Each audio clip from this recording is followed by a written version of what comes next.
Hello, guys. Welcome to our broadcast. I'm Lynette M. Bradshaw, and I'm your host today. I'm also the visionary author of the anthology Dear Me, I See You. As you are coming in, let me know that you are here. Let me know in the comments where you are watching me from. What city are you in?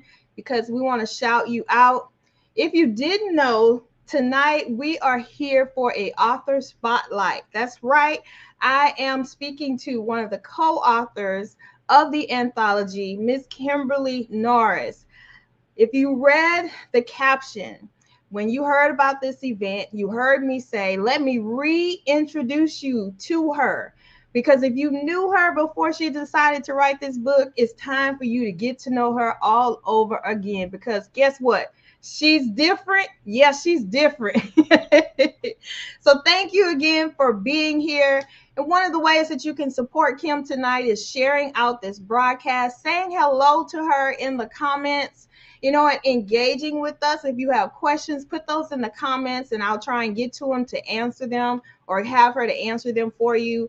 But without any further ado, let me reintroduce you to, are you ready? I don't think you're ready. All right. If you say so, let me bring her in. Miss Kimberly Norris. Hey, Kim. Hey, how are you? Hey, I'm good. How are you? good evening. How are you? Just I'm good. doing good. I'm doing good. Well, I'm glad to have you here with me. I hope there's not a delay. Are you able to hear me okay? Yes. Okay, good. All right, so we are going to go ahead and get started. Okay. I'm excited to sit and talk with you just a little bit today. And as I was telling them before you came on, that if they knew you before you decided to be an author in this anthology, it's time for them to get to know you all over again. Oh So, boy. with that being said, I want you to tell us, who is Kimberly? Tell us who you are. Who I am. I am Kimberly Norris. I am a mother. I am a daughter of God. I am a minister in the faith. I am a daughter, a sister, a friend. Um, I am pursuing my master's degree currently in Mhm. clinical mental health counseling. So I am a student, Okay. which is a lot. But I think the biggest thing for me of who I am is that I'm changing. So I'm Mm, really, I am who I am, but I'm also in the process of becoming someone new. And mhm. that's a process that is continuing. So Um, even with all that who I am, I am still yet growing and changing and evolving. Mm-hmm. I don't know if that, yeah.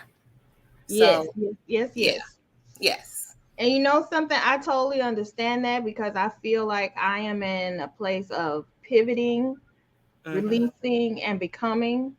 And I think as Yeah, long as we have breath in our body, that's something that we're going to continually be doing. And it's a good thing, but it's not always an easy thing, no, right? that's true.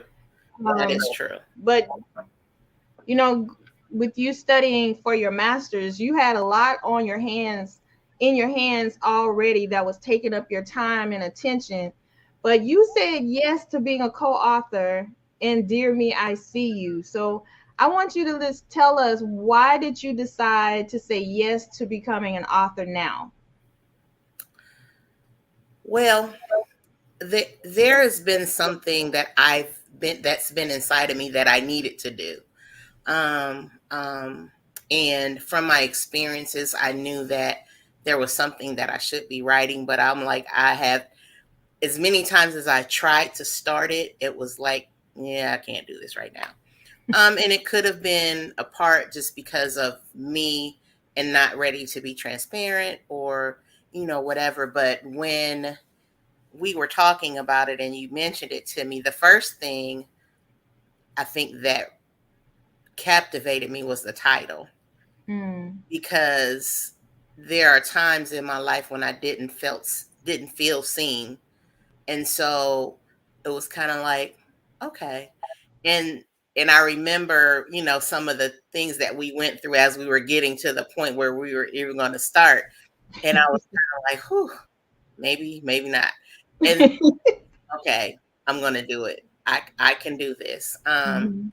But it was more so because I believe that it's time to tell my story. I think for so long I didn't tell my story because of what I thought people would say, or Mhm. maybe because of what people would think. Maybe feeling like I was still protecting somebody that didn't need to be protected, but it's not about any of that. It's my story, and Right. um, I know that it's a critical part of who I am, and I know that it'll be a blessing to other people. So Mhm. I took a big, deep breath. I said yes. Was there any time along the way when I know you're saying the things that have come up for us as we've been going through this process. Was there at any point when you said, I'm going to push through this? I got to push through this, even though this stuff is coming up. I got to push through this because I'm going to finish this. Did you see a different version of yourself as you were going through the process and these things were coming up for you? I did, and I think as well as maybe some other people know, the challenges of I had lost my sister a couple years ago. I lost my dad Yeah. in the middle of this process. The grieving part of it, and trying to work, trying to go to school, trying to the church responsibilities, being a mom, Mhm. just all of those different things. And there were days where I'm like, you know, but because I started it, I needed to finish it. Mhm. And that was something that gave me that, like, you can do this. Because Mhm. I've never, and the funny thing is I would tell people, I would hear my sister, she always would say to me, we're a lot women and we don't quit. And I was like, okay, fine, but the drive, because she had so many things that she was working towards or whatever. And Mhm. so for me, it was kind of like I'm doing this with her. So she's with me as I'm telling my story, because me living out what I told her I was going to do is helping me to keep my promise to her, as well Mm. as telling my story. Wow. So you couldn't give up on yourself because that would meant that you were giving up for her. Yeah. Hmm. And then, honestly, if I'm honest, I think a lot of times in my life I've felt like giving up on me. Um Mhm. just because, like, the faith element in my life sometimes was like, eh, I'll do it, but then it was kind of like I don't want to do it. So there was a fear element too that would always stop me. I remember when I kept talking about going back to school from the beginning, and I went back to college when I was 50 years old. Mhm. And I remember contemplating, and one day my son said, Mom, you always saying what you gonna do and you scared, but you always tell me that fear is not of God. And I said, like, when your child starts checking you and putting God back on you, it's like, okay. Yes. So for me, it was like, so I have to be the example for him that, no matter where you are in life, it's never too late to start over, or Right. to start doing what you've always desired to do. And that was the road to getting here. But then also finding the courage to step out and say, I'm not embarrassed anymore. I'm not scared anymore. This is what made me who I am. Mhm. Exactly. Now we all know that being transparent and being vulnerable is not easy. No, And it's when you not. think about it, putting something that you've gone through into a book for the world to see makes it even harder. Hmm. How were you able to break through those moments when you realize that more people are going to know this story? And did you ask yourself, am I being too vulnerable? um I think this is just the start of it, if that Mm-hmm. makes sense. Yes. There were some vulnerable moments in this in my chapter. Um, but there's so much more that I have yet to uncover. Mm-hmm. Um, I think the part about understanding what I began to understand and what God showed me was the embarrassment part that I was feeling was not truly something to be embarrassed about. Yeah. And like the enemy was using that to keep me at a point where I would be quiet. Mm-hmm. Because there was a time in my life when I cared about what people thought about me, Mm-hmm. or but at the same time, I knew it was time for me to be free from that. I was tired of carrying. It's like you begin to carry secrets for people that is not yours. Like I'm carrying your baggage, and it's not even mine. But Right. yet I'm living in bondage to it, and I'm like, okay, it was time to come out of that. And the fear that I felt was just like, I think people knew some of the things that I was dealing with, but to just be able to just say it, Mm-hmm. and to talk about it, sometimes it frees you because you're still holding on to those things. And the enemy has a playground in your mind where he plays with your thoughts. And, Mm-hmm. That's right. some of the thoughts that I had, I was like, okay, that's not of God. So, and again, I would hear my son saying, but mom, you said God, fear doesn't come from God. I'm like, okay. So it's kind of those things that kind of puts things in perspective for you. Um, Mm-hmm. and so, yeah, I think the vulnerability piece of it wasn't so much that I was afraid, but it was just like it was time.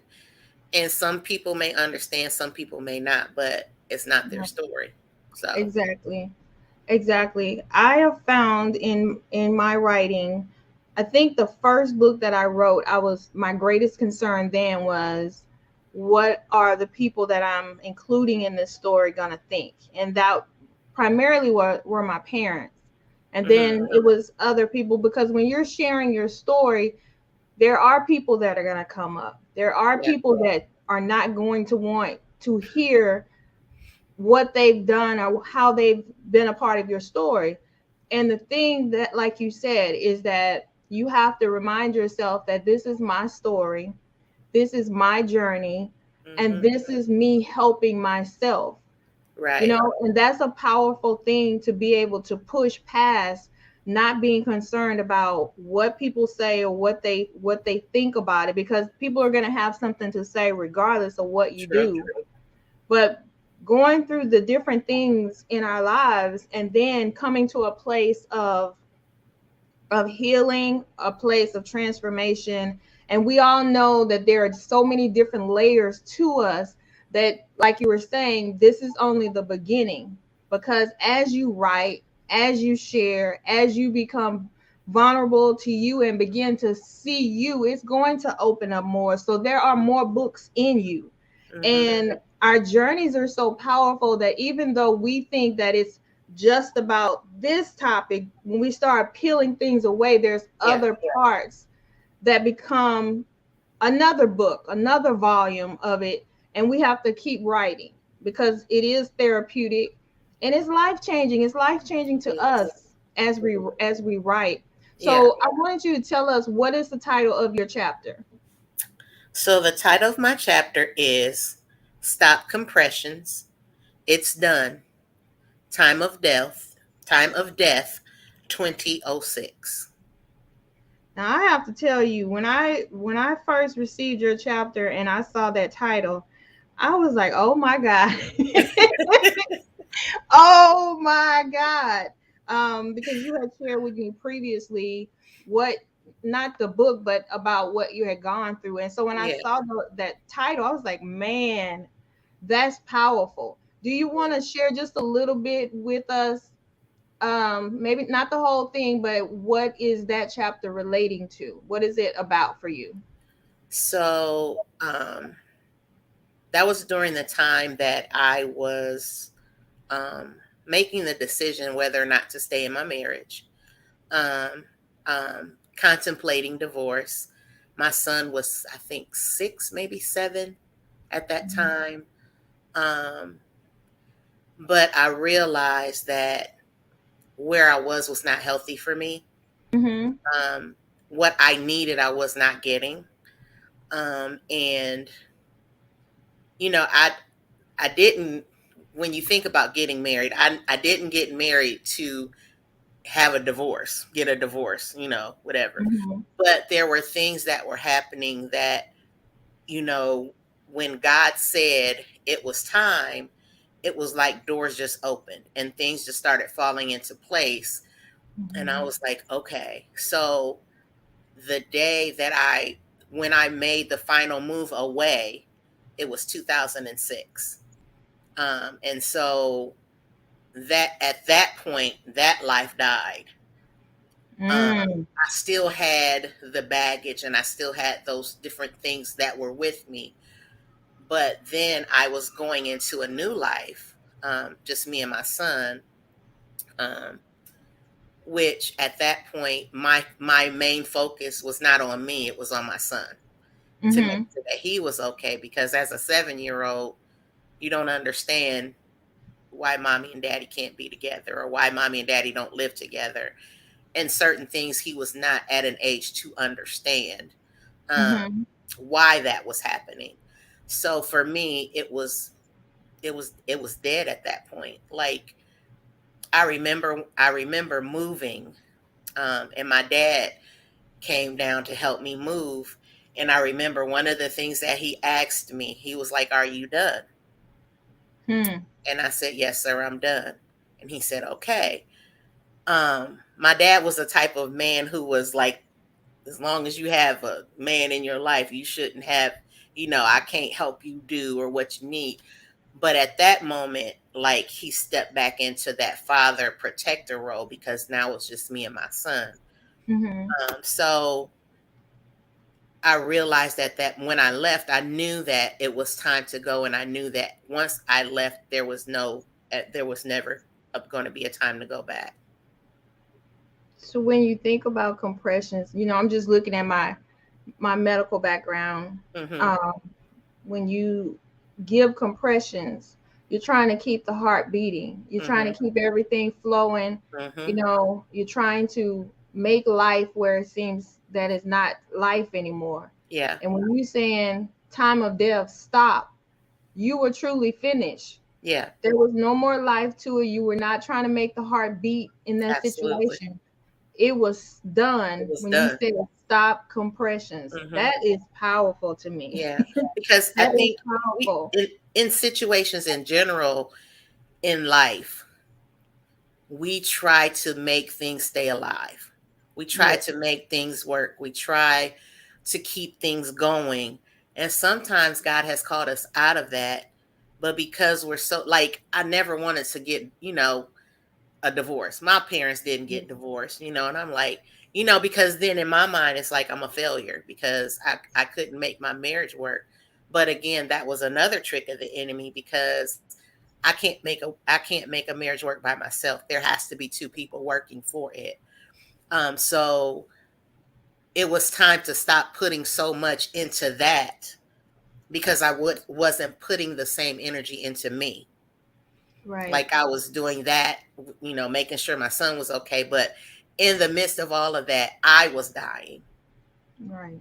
So yeah, that it was just time for it to stop. I think about, I went through a divorce myself after 19 years. And you hear us say, I just, we want to make it work. We want to make it work. We base it off of what we've seen our parents do. We've seen a Hmm. grandparents be married for 50 years. Yeah. But going through my process, it was a lot being revealed to me of Hmm. the traditions that we go through and our perception of what marriage is, what love is. And then you ask yourself, well, they were there together for 50 years, but were they happy or were they existing? Yeah. And it's like giving yourself permission to define for you what you want for your life. And if that means that you stop compressions here, you stop compressions here. And sometimes we have to stop trying to make stuff happen or make stuff work and just be okay with it changing. That I'm going this way and you're going that way, and we're going to be okay. Mm-hmm. And the people around us may not necessarily understand. And again, that's okay. Mm-hmm. That's okay. Because when you say it's done, it's done. Absolutely. But you So, have to, and you have to get to that point where you know that it's done. yeah. When you think about relationships, and sometimes you see people go in and out, go back and forth, back and forth. I stayed until I knew it. I never like left and came back, left and came back. Yeah. But when I was done, I was done. Like, it's over. I'm done. Mhm. So you have to make that decision. And that's kind of like what they talk, drawing a line in the sand, Yeah. when you just say, enough is enough. And I don't want to do this anymore, or I deserve better. Mhm. So yeah. Right. So guys, thank you so much for being here with us tonight. We appreciate it so much. Don't forget to let us know where you are watching us from. And Hello. one of the ways that you can support Kim, because we are in pre-sales for the Dear Me I See You anthology. So if you haven't purchased your copy from her, you'll see her link at the bottom of the screen. I'll also put that link into the comments once we are done here, because StreamYard won't allow me to do that. So thank you again for watching us. We really do appreciate it. Go ahead and Yes, share we the do. broadcast out and bless somebody else with this message. You never know who it can be a help to. So Kim, if you are able to, I wanted to ask you to just read us just a snippet from your chapter. And again, I wanted to say, I don't know if I said this in the beginning, but Dear Me, I See You is a collection of intimate letters that we have written from the woman that we are to the little girl within. And the little girl within doesn't necessarily have to be a 5, 10 year old little girl. It's the younger version of yourself, where trauma happened, where pain happened, and you kind of left a part of yourself there. So by writing these letters to ourselves, we're going Yeah. back to get that part of our heart, to get that part of ourselves, Hmm. and become one again, so that we can move forward and live the life that we're wanting to live now. So if you are able to do that, go ahead and read us just a little snippet of your chapter. Okay. I'm going to start here, where it says, you were tired of loving and being everything for someone who gave little or to nothing in return. I see you tired of living a lie, but not knowing if you had the strength to live in your truth. Hmm. You want me to keep going a little bit more? Yeah, just a little bit more. Okay. I see you taking the blame for everything that was wrong and that you could not fix. Hmm. When you learn that, then your then husband desired men more than you thought something was wrong with you and you were not good enough. Hmm. Did your voice go down when you read that? I did. It did. I know. I noticed that too. Yes. I asked you to read that a little further just because of that, because I know that that part is hard for you. Yeah. Um, but I want you to know you don't have anything to be embarrassed about. And So, go ahead. I'm sorry. You go ahead. no, you're good. What I want you to do, and I'm going to ask you to do, is that last line where you wrote what his desire was. I want you to read that again. But this time, I want your voice to stay the same level that it was in the beginning. Okay. Okay.